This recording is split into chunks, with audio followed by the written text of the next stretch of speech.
Ici, vous avez le zizi sexuel, donc ça c'est en France. Le zizi sexuel, donc là c'était de l'âge de 9 ans à 14 ans, d'accord? Et regardez ce qu'on leur montre. Regardez, regardez par vous-même. Tapez zizi sexuel expo. Une image joyeuse et positive du sentiment amoureux. Donc vous leur regardez ça, on leur montre donc en plus de leur montrer regardez le zizi du garçon.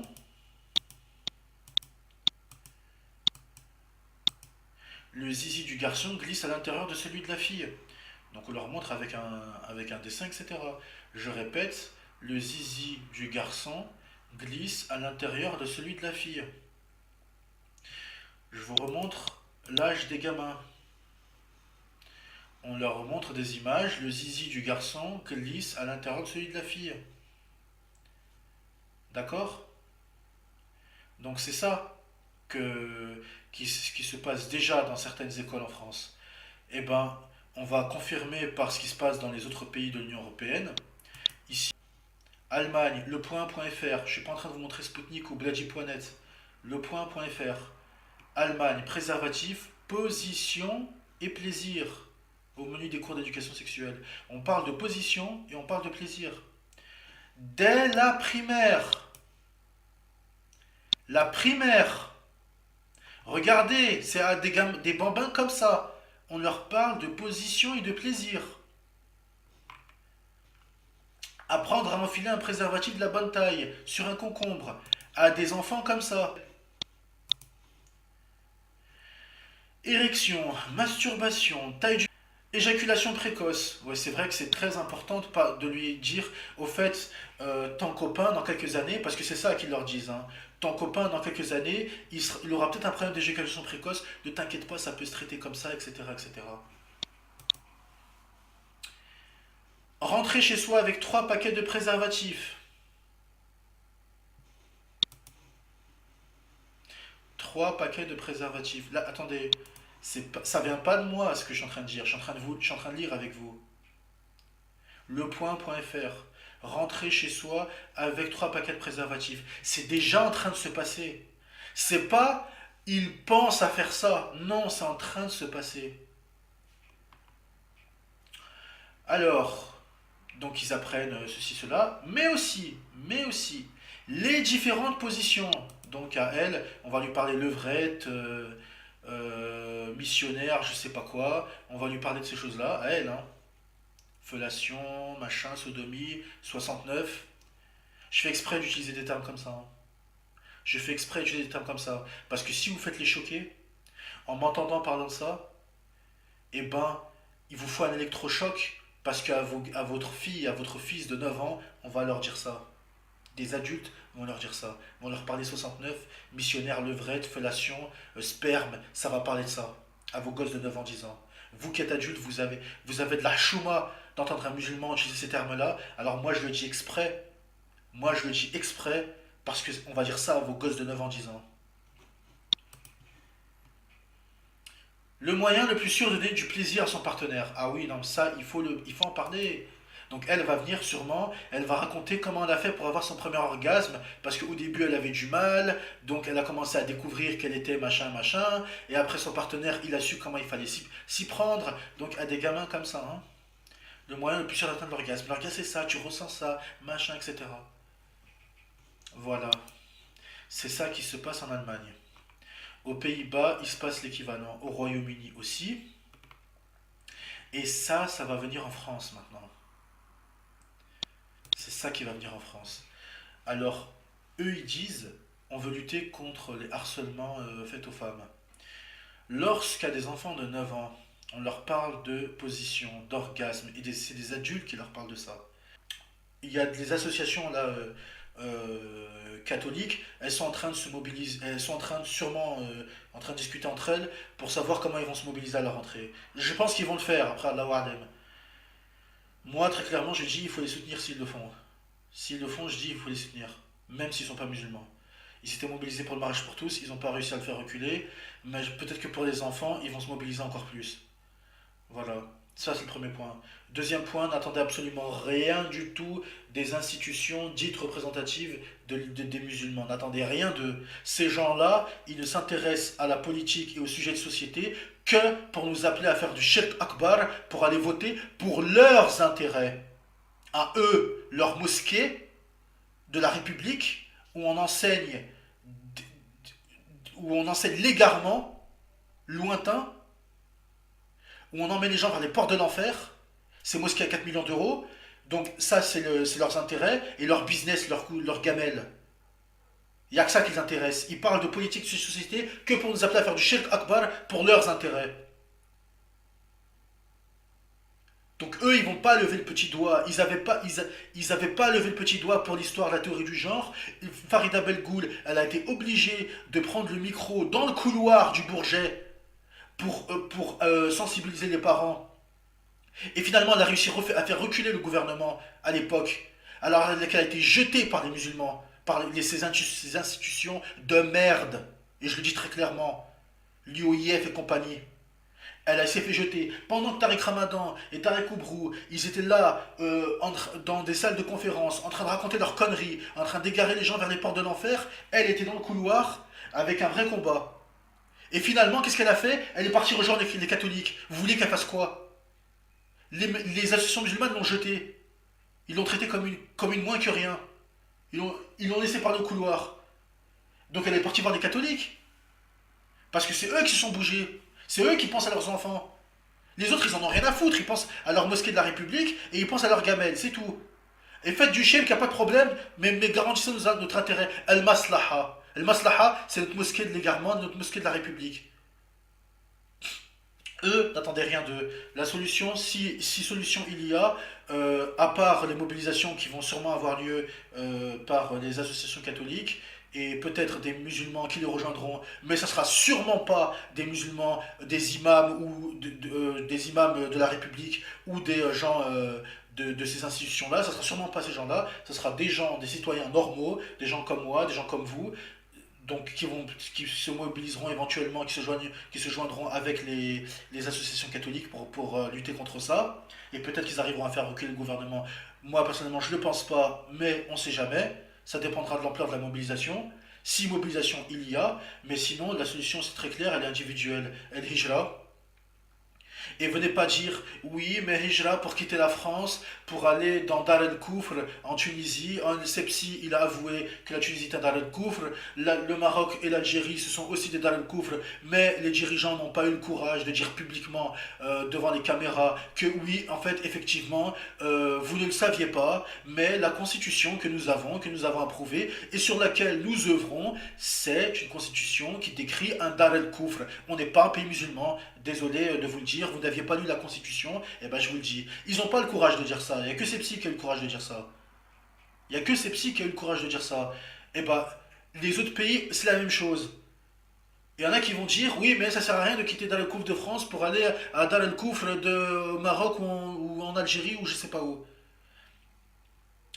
Ben, mais ici, tu penses à tes fesses. Pense à ton âme, pense à Nefsek. Là, on n'est pas en train de parler de charia, pas de charia. Là, on est en train de parler, préserve-toi et tes enfants du feu. Ils vont en faire des détraqués sexuels.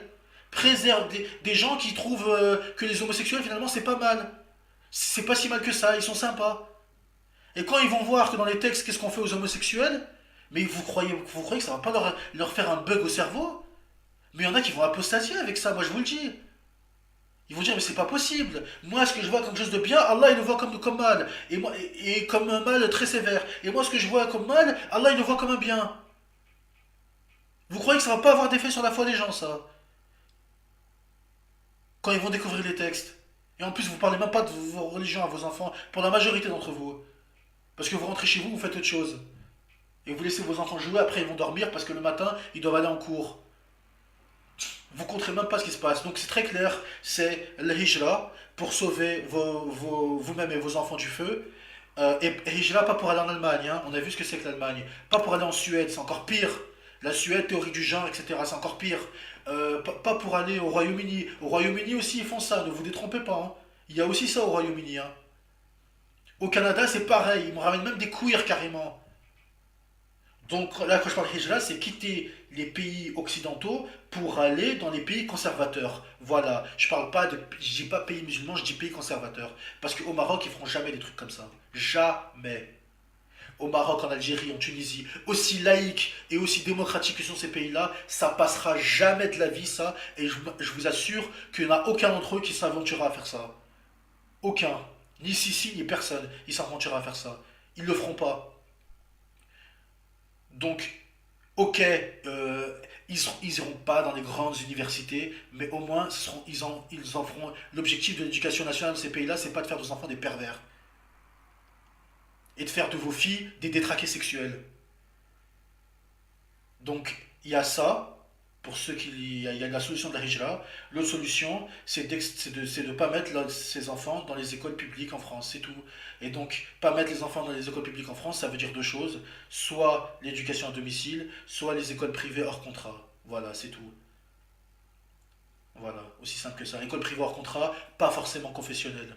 D'ailleurs, ma position personnelle, c'est qu'il faut éviter au maximum de mettre ses enfants dans des écoles dites musulmanes qui sont gérées par l'UEF. Parce ils mélangent le faux avec le vrai. Et ils font passer le faux pour étant le vrai. Donc, il vaut mieux pour moi, c'est ma position personnelle, les mettre dans des écoles privées hors contrat neutres, c'est-à-dire ni catholiques, ni musulmanes, ni juives, ni rien du tout, des écoles neutres. Il vaut mieux les mettre là-bas, où le but de ces écoles, c'est uniquement de faire de ces enfants-là des bons élèves, et pas de leur parler ni d'islam, ni de rien du tout. Et c'est vous qui enseignez l'islam à vos enfants. Voilà. Ou alors de faire l'éducation à domicile. Mais sachez qu'ils vont sûrement légiférer là-dessus. Ce qui est sûr, alors allez, moi je pense que c'est sûr, ils enlèveront jamais l'éducation à domicile. Parce que les très grosses fortunes de France, la très haute bourgeoisie française, ils mettent pas leurs enfants dans les écoles. Ils payent des personnes à temps plein pour les enseigner. Donc, et comme c'est eux qui ont le pouvoir en réalité, ils toucheront pas à ça. Mais par contre, ce qu'ils vont faire sûrement, hein, d'ailleurs Eric Ciotti avait proposé un projet de loi par rapport à ça, c'est d'encadrer l'éducation à domicile afin de limiter les cas de personnes de confession musulmane qui seront tentées par l'éducation à domicile dans le but d'extraire leurs enfants de l'endoctrinement républicain. Voilà. Donc en gros, très clairement, ils sont visés les salafistes séculiers, qui sont très facilement reconnaissables de par leur tenue vestimentaire. Et sûrement, ils vont légiférer pour empêcher que ces gens-là puissent faire l'éducation à domicile. Voilà, mais à part ça, je vois pas quelle solution on peut avoir. Et pour ceux qui peuvent ne faire aucune de ces solutions-là, parce que l'éducation à domicile, c'est pas n'importe qui peut la faire, la hijra, il y en a qui peuvent pas, ou il y en a qui veulent pas. Euh, la, euh, comment dire, l'éducation privée dans les écoles hors contrat, ça coûte cher. Donc ceux qui peuvent pas, eh ben, limitez la casse. Limitez la casse. Et limiter la casse, c'est quoi? C'est que votre fille, votre fils, on va leur faire un endoctrinement de malade tous les jours. Quand ils rentrent à la maison, vérifiez ce qu'on leur a mis dans le crâne et contrebalancer ça. Voilà. De la manière que vous pouvez. C'est comme ça que vous pouvez faire. Mais si vos enfants y rentrent et la seule chose qu'ils font, c'est aller manger un goûter, etc., c'est aller rigoler entre eux, et après ils vont prendre le repas du soir, et après ils vont dormir, et ben sachez que ceux qui sont en train de formater vos enfants, c'est eux. C'est eux qui sont en train de les formater. Et après ils deviendront ce qu'ils auront voulu en faire. Et de toute façon, Allah, il guidera qui il voudra, il égarera qui il voudra parmi ces gens-là. Voilà. Mais si quand ils rentrent, vous faites rien, et ben ne vous étonnez pas du résultat par la suite. Voilà.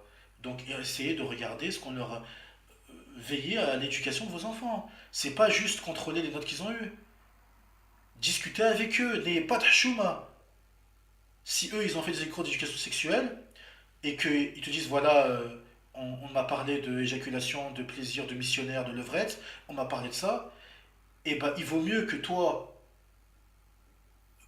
musulmane, tu discutes avec ta fille et que tu lui dises ok oui c'est vrai ça existe, mais nous on fait ça que quand on est marié, et fais attention faut pas faire ça quand on n'est pas marié, et tu feras ça quand tu seras grande, Et il y a des choses interdites, comme la sodomie, etc. Et tu n'auras pas le choix, parce qu'on aura déjà détruit l'innocence de tes enfants. On l'aura déjà détruit. Donc toi tu vas dire ah, Chouma, je parle pas de ça, etc. On l'aura déjà fait à ta place. Si toi tu le fais pas, on le fera à ta place en pire. On leur dira que c'est normal. Donc si ils ont déjà détruit l'innocence de tes enfants en abordant ces sujets-là quand ils ont 9 ans, 10 ans, toi viens, contrebalance ça, tu lui dis ça, faut faire ça que quand t'es marié. Tu dois pas faire ça quand t'es pas marié. Et fais attention parce que machin, machin, machin. Et si t'es un père de famille, tu parles avec ton fils. Fais attention, mon fils, ces choses-là, c'est que quand t'es marié. Et voilà, etc., etc., etc. Une fois qu'ils ont détruit son innocence, t'as pas le choix. Tu corriges comme tu peux. Parce que eux, ils vont leur dire que c'est normal. Ils vont leur dire, ma cocotte, tu peux y aller. Tu peux y aller à 12 ans, discute si t'es prêt, tu peux y aller à 12 ans. C'est ça qu'ils vont leur dire. Si tu parles pas de ces sujets-là, une fois qu'ils ont détruit l'innocence de ces enfants, si tu parles pas de ces sujets-là, t'essayes pas de corriger, mais ne viens pas t'étonner si t'apprends, si à l'âge de 17 ans, tu tombes sur des SMS de ta fille voilée, et tu vois qu'elle a fait des trucs, quand tu vas lire les SMS, tu vas tomber par terre. Tu vas dire c'est pas possible. Tu vas dire c'est pas possible. Mais faut pas attendre l'âge de 17 ans. Ils vont prendre en charge leur sexualité, en faire des gros pervers sexuels, des gens qui trouvent que le peuple de l'autre c'est vraiment sympa et que les homosexuels ils sont cool. Ils vont leur enseigner ça depuis qu'ils ont 9 ans. Alors il y en a qui disent depuis qu'ils ont 4 ans. Moi j'ai pas trouvé ça. Personnellement j'ai cherché, j'ai pas trouvé l'âge de 9 ans. Mais en tout cas, l'âge de 4 ans. Mais par contre ils vont le faire en primaire à partir de l'âge de 9 ans. Ça c'est clair.